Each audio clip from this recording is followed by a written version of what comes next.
All right. Welcome back, everybody. Episode 2, Hanging in the Dugout. Got some more free agent signings and a couple of trade news on the radar so far since our last time.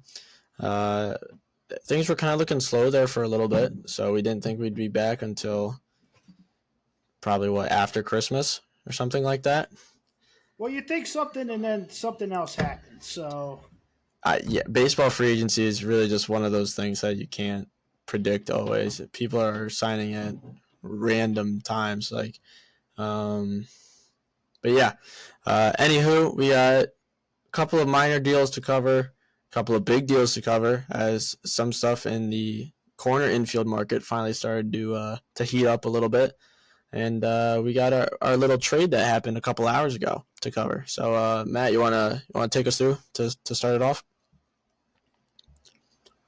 yep. The Phillies made their signing, and they signed Max Kepler to a 1 year, $10 million deal, adding outfield depth. And it's interesting, you wonder why they would sign him, because apparently the Dave Dombrowski, Nick Castellanos, and uh, Alec Bohm are staying put. You wonder if will find the right trade partner, but Matt Gelb reported Thursday that the Phillies were haven't signed anyone to a multi-year deal and were looking to do it, but they needed to free up some cap space. So could the Phillies look to trade Nick Castellanos and Max Kepler? If they do, he's a good fit. I mean, he's had a down year in 2024, struggled with injuries, but this is a guy who can hit for power. And I mean, I looked at it and he plays good defense in right field. I mean, his outs above average are almost on par with Mookie Betts, which is pretty insane. I didn't know So, that. I'm not gonna lie to you. yes, and a YouTuber named Fuzzy in the baseball community pointed Yeah. out it was like a box stat that Mm-hmm. Fox had during a Twins game, Yeah. and Max Kepler and Aaron Judge had similar batting stats. Okay. All right, dude. You know Not that saying graphic is 5 years old, right? it is, but this is a guy who All can. right, bro. We're This is a talking about guy a who guy can that hit. hit 8 home runs last year.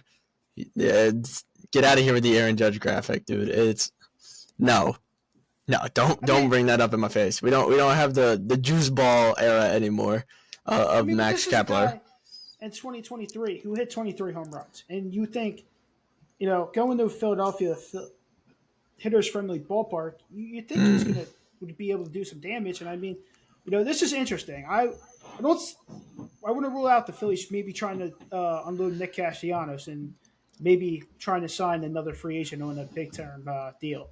Right. Just trying to find partners for Nick Castellanos. I don't. I don't think anyone's gonna take him. No one really wants to deal with that contract. But back to Kepler, like I saw the thing on Twitter that you were talking about the other day, or sorry, X, whatever you want to call it. He would have 12 home runs instead of 8 if he played at Citizens Bank. He would have had like 27 and 23 instead of the 23 that he had in 2023.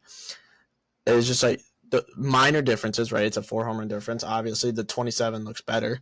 But last year, you're talking about a guy that was a below average hitter and that his exit velo was a career low at 88.7. Like, normally he sits in the low 90s, but injury or not, something was definitely off with him offensively. Defense still hasn't been a question. He's a positive WAR guy, so he's going to help your team out regardless. But offensively, the Phillies are struggling looking for a third, fourth outfielder. You tried to get that in Austin Hayes last year. That didn't work. I mean, you didn't really give up much for him to come back. Like Sir Anthony and Greg weren't vital pieces that you were losing out on. But Dombrowski is still searching for kind of that third, specifically more so corner outfielder, because they seem kind of comfortable switching Marsh and Rojas in and out and center. But you get a guy like Kepler that's not the consistent offensive bat you're looking for. And obviously, Casty at his age is going to start regressing pretty soon. It just, yes, it makes sense in some ways, but I think a lot more people would have liked to see like the Bellinger trade go in their favor, or get someone like Santander, who's still out there. My thing is, you don't want this to be a Whit Merrifield situation, right? Where the Phillies and Dave Dombrowski have came out and said their projected outfield is Kepler in left, uh, Nick Castellanos in right, and Brendan Marsh in center. You just don't want him to sit the bench at all, and you don't want a guy who's played every day, not play every day, and then you have kind of like a Whit Merrifield situation where he struggles and he doesn't have any use to you. Okay, well, you bring up Whit Merrifield, but like Kepler, if you see his splits against lefties, he barely reaches the 220 clip. He's not hitting for power against them either. So if you're gonna like compare him to Whit Merrifield, that's actually a perfect comparison for what you're gonna take him into the situation as. So basically, you're still putting yourself in a position where you need like an Austin Hayes guy that was supposed to crush lefties. And so in some ways, it almost feels like Kepler is getting twice of what he should get if he's really only going to play righties.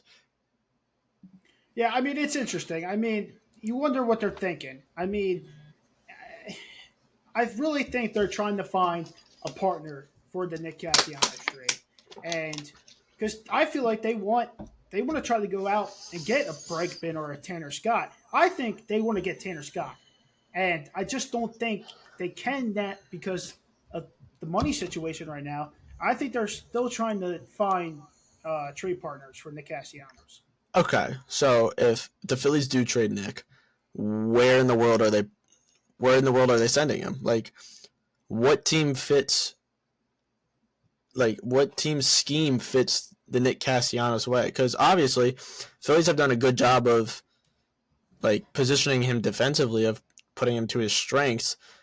What other team would kind of do that? Because obviously, if the offense isn't there, he's not really a great guy that you want to have on the roster just because the defense is such a liability.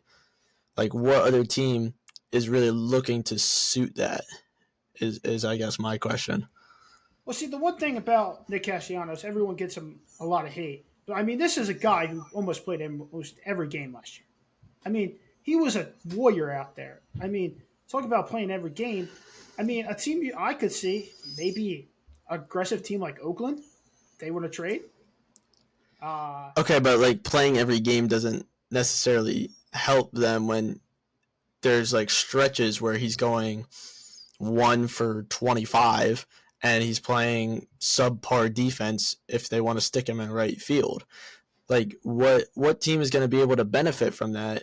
Or like what team has more of like a DH spot open that they could slide him into so that they don't have to put him out in right field every day? If like the warrior mentality you're talking about, if you can get close to that 162 out of him like he did this year, what team can like slide him into that DH spot a little bit just so you don't have that question mark out in right field? Because Brent Rooker's not moving out of that DH spot for the A's. He's worse than Casty out there. I don't think Brent Rooker would, but I think, if Oakland wanted to trade for someone, could get Nick Castellanos. And who are they giving back? And what money do they have to really take on that contract? I know something they could get back.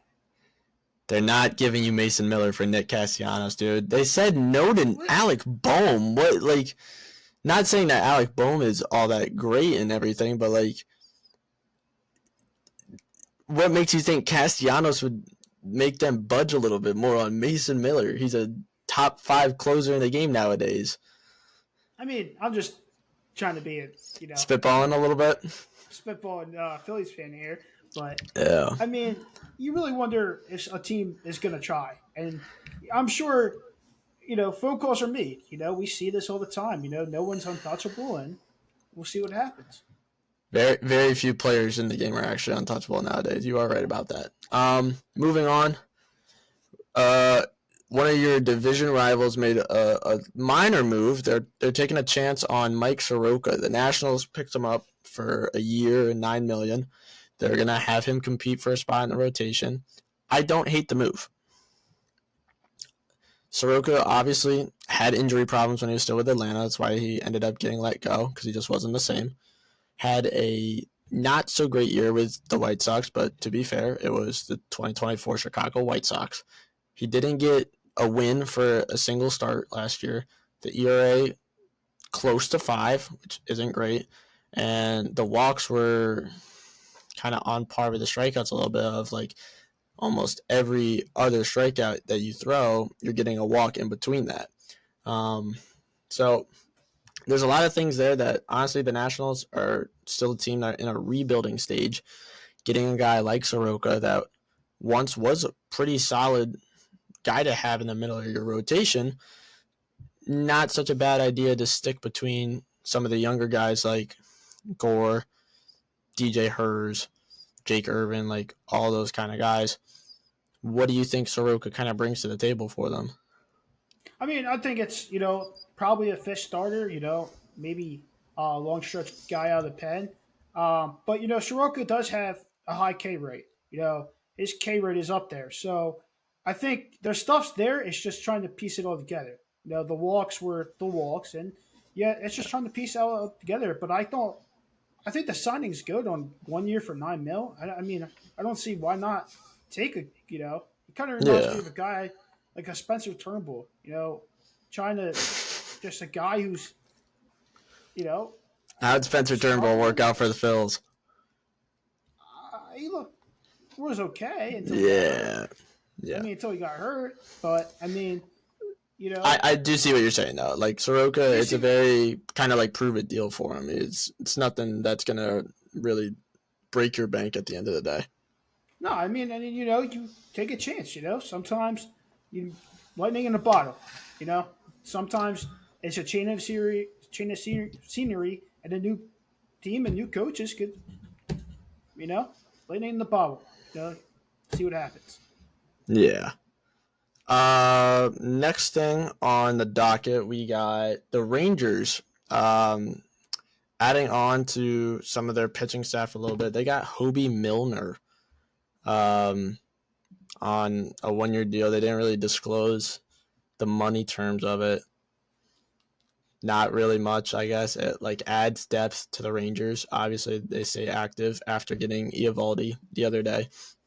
But Milner, negative WAR player, didn't have a great 2024. The thing I like about him is that he keeps the ball in the ballpark. Doesn't give up a lot of home runs, but the ball does kind of squeak through the infield, find the gaps a little bit.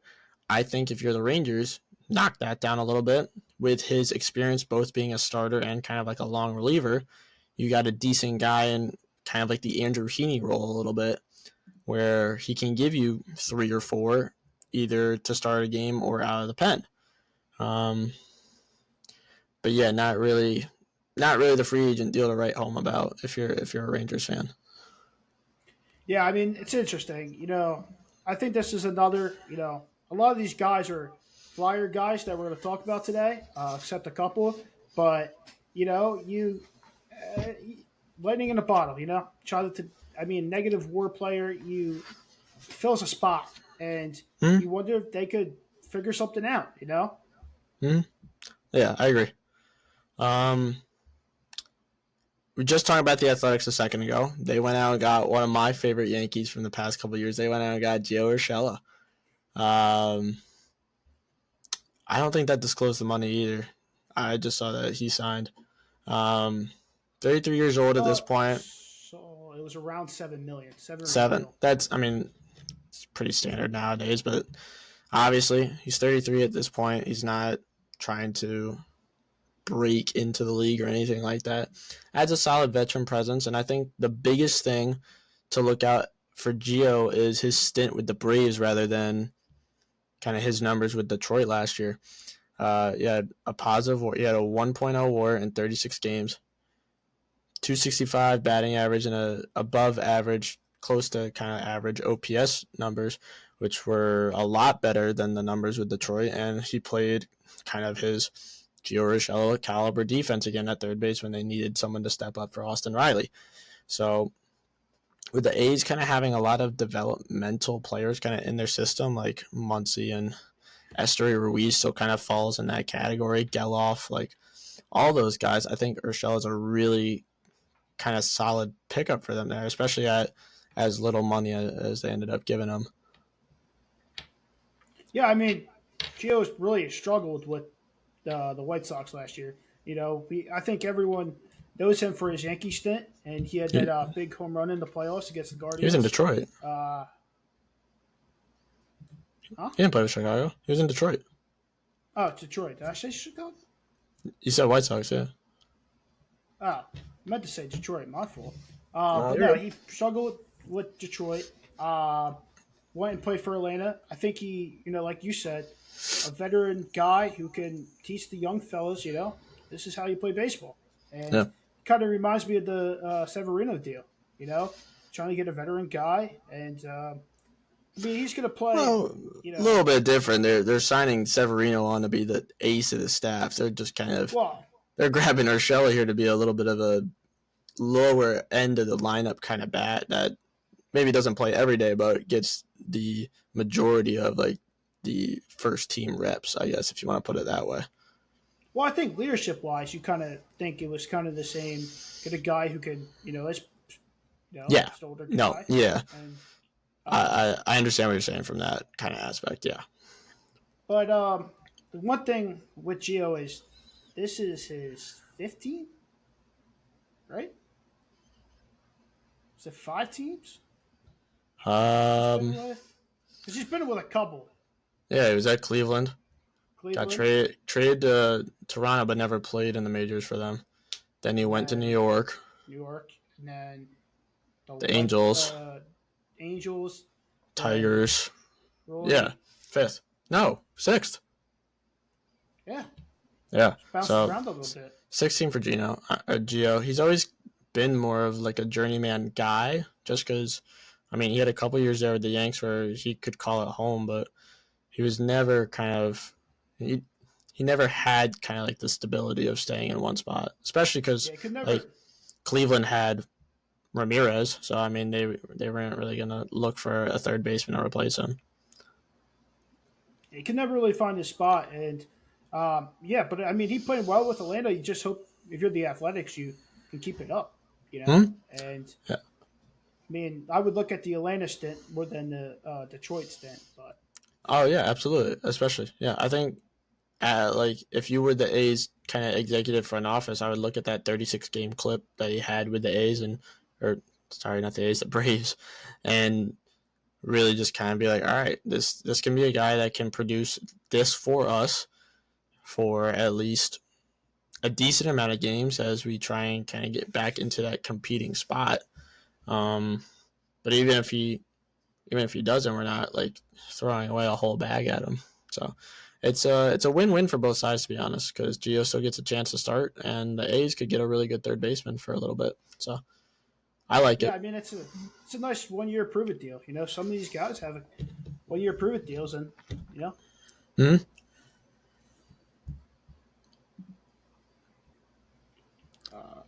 we'll talk about Patrick Sandoval. Yeah, nah. Sandoval, the Red Sox, 2 years, $18.25 million. Not what I was expecting to see this morning when I woke up. I'm not gonna lie to you. Part of me almost like forgot that Sandoval got hurt because you Yeah, just Tommy John. one Angels, they're not getting that kind of recognition that most other teams do, but two, he was not having like his year before he ended up getting hurt. 2-8, ERA over 5, 35 walks to 81 strikeouts. It's just like that wasn't Patrick Sandoval at his best. So hopefully for him, coming off of Tommy John in the second half, he'll be more back to himself. And for the Red Sox, they're hoping that they get a solid lefty guy to combat with the rest of the rotation of like Houck and Crawford and Bayo and now Crochet, that they could get a little solid 5-headed horse there running for them up in Boston. But I think they're definitely looking more towards the 2026 side of things when it comes to him, which is why they added on that second year. Yeah, it says he's not going to be available until the second half of 2025, and he's still 28. You try to hope you can there's still some good use. Hmm. But I don't know. It's kind of like a not weird signing, but you didn't expect it, and definitely over 2 years. I didn't expect 2 years, 18 million. Well, it was just a lot of it. I think comes down to there just not being a lot of talks surrounding like what was going on with him. It just almost just like popped up on the feed this morning and said, "Hey, remember me? Yeah, I signed with Boston." And I was like, "All right." And then you kind of look at the roster that they got going on with a lot of the pitchers that they now have, and especially after adding Crochet, they picked up Chapman too. Like they're getting a little bit of a southpaw kind of identity inside of that pitching staff to uh, like balance out the amount of righties that they had up and down that rotation and that bullpen. So honestly, for Sandoval, I love it for him. I don't know how good he'll be for the Red Sox. I'm hoping, selfishly, as a Yankees fan, he doesn't do that well. But, it always seems to be the random guys that just shut him down for 6, 7 innings every single time. So we'll see how it Just works it's, out.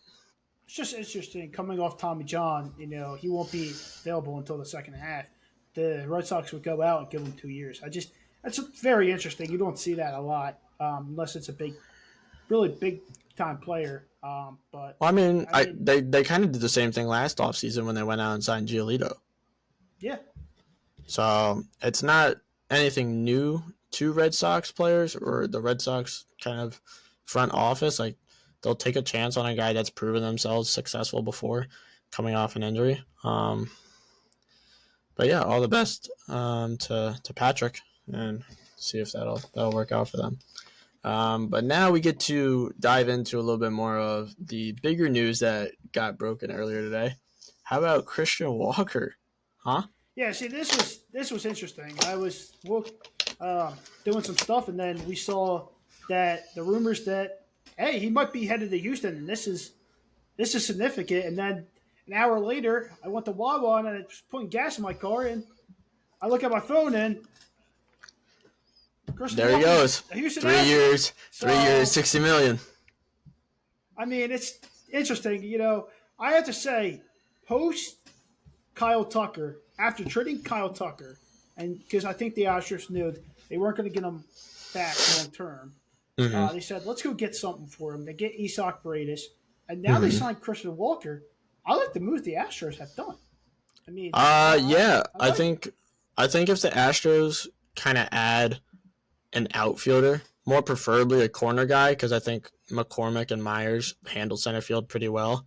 But I think if they go out and grab even like a budget guy for the outfield, I think they're going to set themselves up really well to repeat in the ALS. Because unless the Rangers stay healthy, I don't really see them competing with them. And same thing for the Mariners. The Mariners just they don't have an offense. Like it, they have such a good pitching staff that they need a lineup to balance that out and combat that.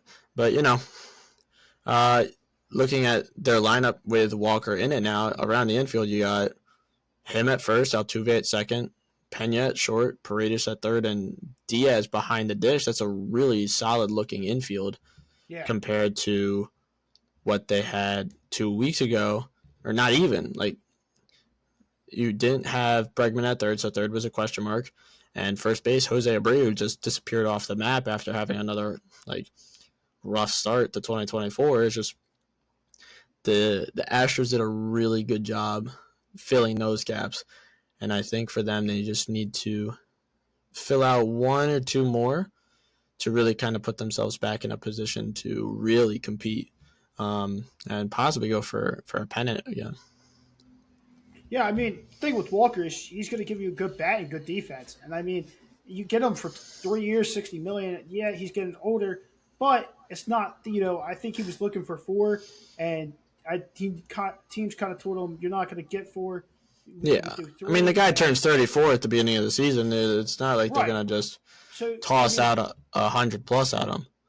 he gets a contract that takes him up to 37, and I mean, for $20 million a year, you're going to get an all-star player who can hit and he can play great defense. I mean, a 2.6 WAR with 26 bombs and 84 RBIs. I mean, that's pretty good. I mean, I would say so. I wanted him on my team. I mean, I know Bryce is playing first, but the Phillies were thinking about moving Bryce out to the outfield. I would definitely take Christian Walker. They were thinking of moving him back. They weren't thinking. I mean, it was just hypothetical. If they ever moved him You back. came up with a hypothetical of saying, "Hey, let's move Bryce back and go get Christian Walker." No, I didn't say that. I said it. Push came to shove. And Christian Walker wanted to come to Philly. Bryce is out. Bryce can play right field. So, but I think Bryce is still an awesome first baseman. I mean, Yeah, first base is the least of your concerns right now. yeah. I mean, Bryce will be able to man that for however long he's still playing. He'll be athletic enough. Bryce and Christian Walker were probably the best two first basemen in the NL last year. I mean, thinking about it. Yeah. You say all around, defensively and offensively. I mean, they were pretty good. Both of them. Yeah, but you can't forget about like Freddie and Matt Olson. I think. Oh, I'm not saying Freddie and Matt Olson were bad. I'm just saying. I mean, they were. I mean, you talk about top 5 first basemen in the NL. I mean, Bryce and Christian Walker and Freddie and Matt Olson are all in that top 5 list. Yeah, I would agree with that. I mean, it's probably no order. It's probably Christian Walker, Bryce Harper, Freddie, Matt Olson, and Pete. I mean, Pete, Reese had a decent year with Milwaukee. I'm not sure if you would. I mean, no, Reese did have a decent year with Milwaukee. Luis Arias is still a guy that you have to put in conversations just because he's a consistent bat for San Diego. I think Jake Burger played a lot of first for Miami last year too. When they didn't want him to play at third, he's always a solid bat for them. Lot of good things I would say going on that corner of the infield. But yeah, I really like for Walker and the Astros, not as much as a Yankees fan because I hate the Astros, but I really love the move of Walker to Houston. You get that Gold Glove at first.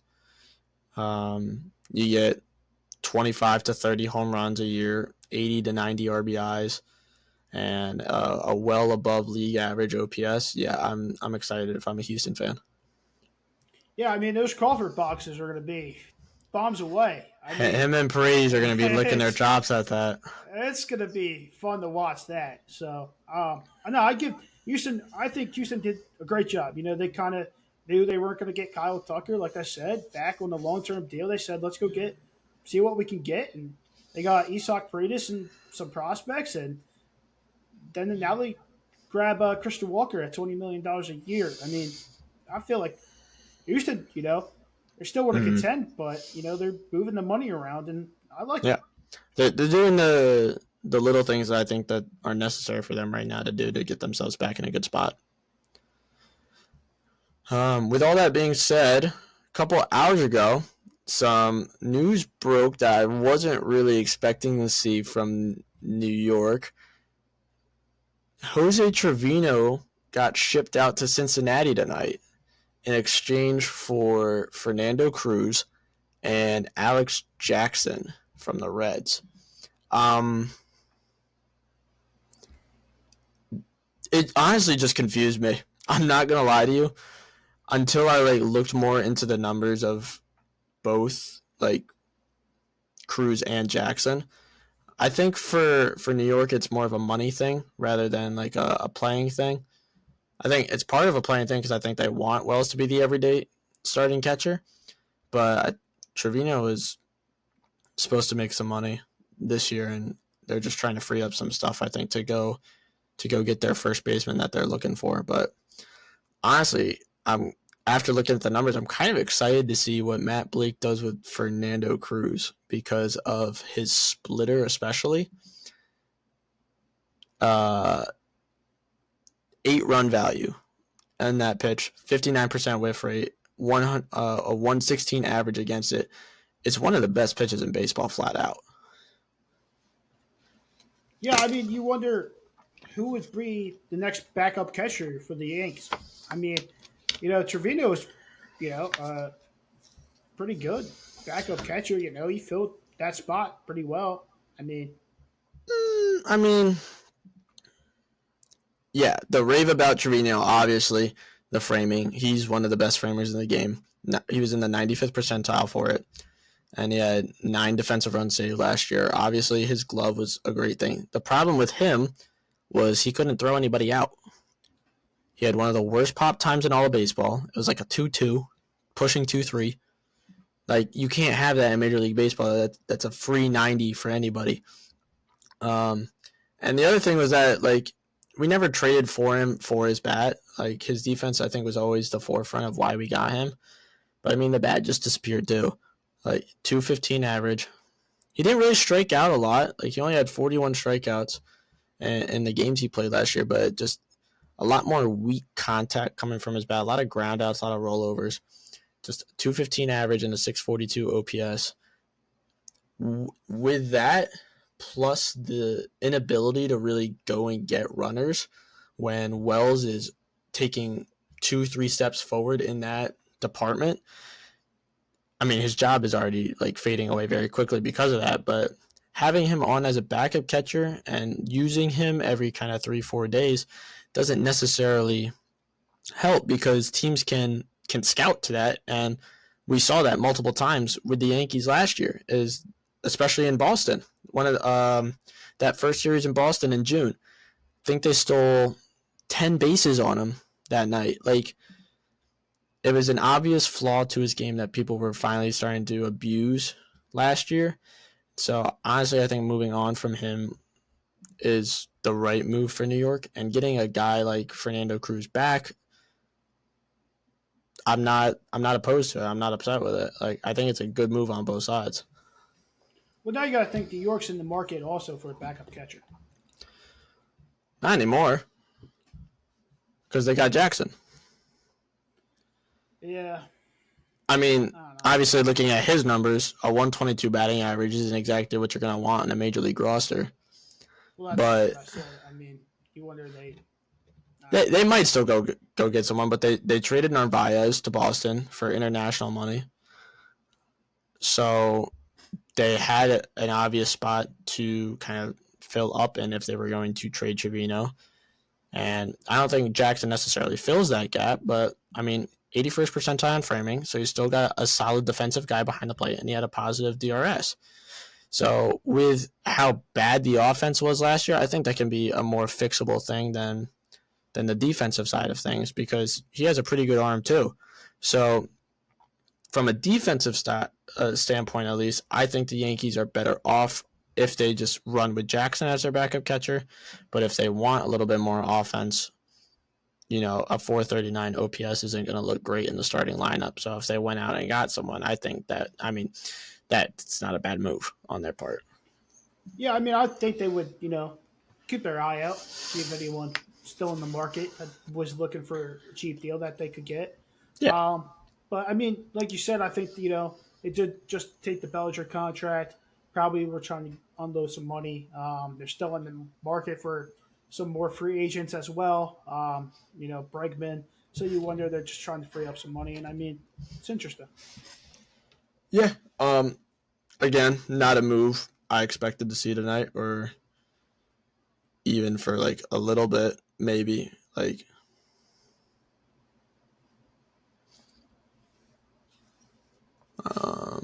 saw a couple things about them in news recently. Yesterday, they met with Roki Sasaki.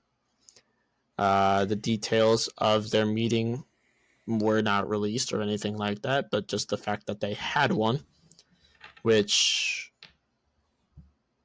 I hope went well. Well, apparently. But yeah, what are your thoughts? Well, the Phillies have came out and Dave Dombrowski has said that there's no meeting scheduled. Yeah, the Phillies are out. The Phillies and Roki Sasaki, which okay. I mean, I'm sure you got Like some hard feelings about that. I do, and it says apparently to Dave Dombrowski, the Phillies had not been invited to the table to speak with Roki Sasaki. Mm. First of all, a player does not invite you, Dave Dombrowski. You invite yourself to that player. It's your job to go out, sign the player, schedule a meeting with his agent, and go get that player. Go get him. I mean, I don't care. I don't know what you have to do, but you got to figure it out. I mean, in some respects, yeah. Like, obviously, you have to put that out there. It's just like, hey, we're interested. We want you to be on our team. Like, but I don't think you can just put yourself in a position to be like, hey, so we're coming out. You can't do anything about it. Like, obviously, it has to be 50-50. And even in this case, like a little bit of 60-40, more so on the player side. Oh no, I mean, this player still has to want to meet with you, but you, as the president of baseball operations, you need to be on the phone with the agent, calling the agent, figuring out if you can get a meeting scheduled. And Hmm. I mean, I don't know. I just I don't understand how you can't go out and at least try to get something scheduled. I mean, you're a team that wants to contend, and I mean, you apparently had all offseason. We've heard on X and Twitter that the Phillies have had scouts in Japan. So, what pitcher are they after? I honestly, I would just keep tabs on that and see if some other random name just pops up because obviously it's not Sasaki, but I mean, at the moment, there's it's a not. it's not Sasaki, but there's a load of talent that's still out in Japan, like we saw with Sagano. Like nobody really heard of that guy until they started bringing the clips back of like his World Baseball Classic stuff, and that's a guy Oh no, that'll probably have some success with the Orioles. So if they have scouts out there in Japan, I would trust that. Just trust that they're finding someone that's not named Roki Sasaki because he's also having people come out to LA to meet him. yeah. Like he's not going to all these other places, which honestly, if you have all those guys come out to you and then you sign with the Dodgers, that is an all-time power move by him. I'm not going to lie. I see. I'm going to say this, and I don't think he's going to end up with the Dodgers. No. Okay, and I think because the Dodgers have a lot on their front on that pitching staff. There's a lot of arms and there's a lot of names. I don't see where he would fit in. I honestly could I slot think the in Blake Snell as signing took him out of it. I'm not going to lie yeah. to I you. mean that took him out. I think a team on the West Coast that's interesting is the Padres. You wonder if they are looking if they apparently Darvish has asked the front office for the Padres to go get him. And Mm-hmm.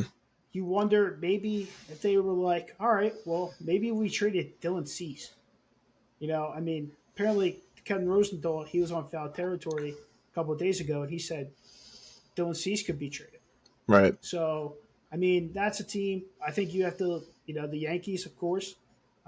The other New York team that just made a Yeah. big splash has a Japan pitcher in Kodai Senga. You wonder that draws some many interest. And Hmm.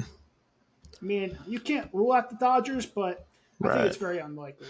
But I mean, we talked about this before with some of his possible destinations and whatnot. I still really like Chicago for him, just because I think it is more of a pitcher friendly park, and you got the connection with Shota and Seiya, because Seiya survived the Kyle Tucker trade, and so he'll be there. And I think that's honestly a really good job by the Chicago front office to not get rid of him if you want to keep yourself in the sweepstakes for Sasaki, which is exactly what they did.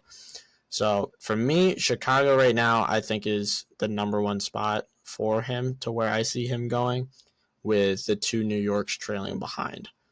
And then San Diego kind of being that outlier a little bit to see if they really pull the trigger on that Cease idea. But yeah, I mean, it all depends on these are all decently marketed teams, but how big does the market he want on himself? right. Is he Mm-hmm. willing to come over to the East Coast in New York, or does he want to stay on the West Coast, or is he willing to take the trip halfway to Chicago? Right. You wonder. Oh, and that reminds me, because this is another reason why I think Chicago is such an ideal spot for him, is that there's been reports out there that he has had hard times with how hard the Japanese media has come down on him with some stuff. So Chicago, still a bigger market, but smaller in comparison to like a New York or an LA or even a San Diego a little bit with how big that they've gotten since the 2020s have started. I think Chicago is just that perfect fit of everything for him. You got the connections to former Japanese players, smaller market, but still on a big stage potentially. And like I said, I think it's more of a pitcher friendly park because of how the wind factors in, especially early on in the season, like keeping the ball in the yard. So for me, I got the Cubbies getting in on Roki Sasaki. Yeah, I feel like he's going to be a Padre for some reason. I'm feeling the Padres, but I wouldn't rule out the Mets. I mean, Steve Oh Cohen. God, bro. I mean, I know you don't like him as much as me, and No, you dude, know, I'm so sick and tired of the Mets.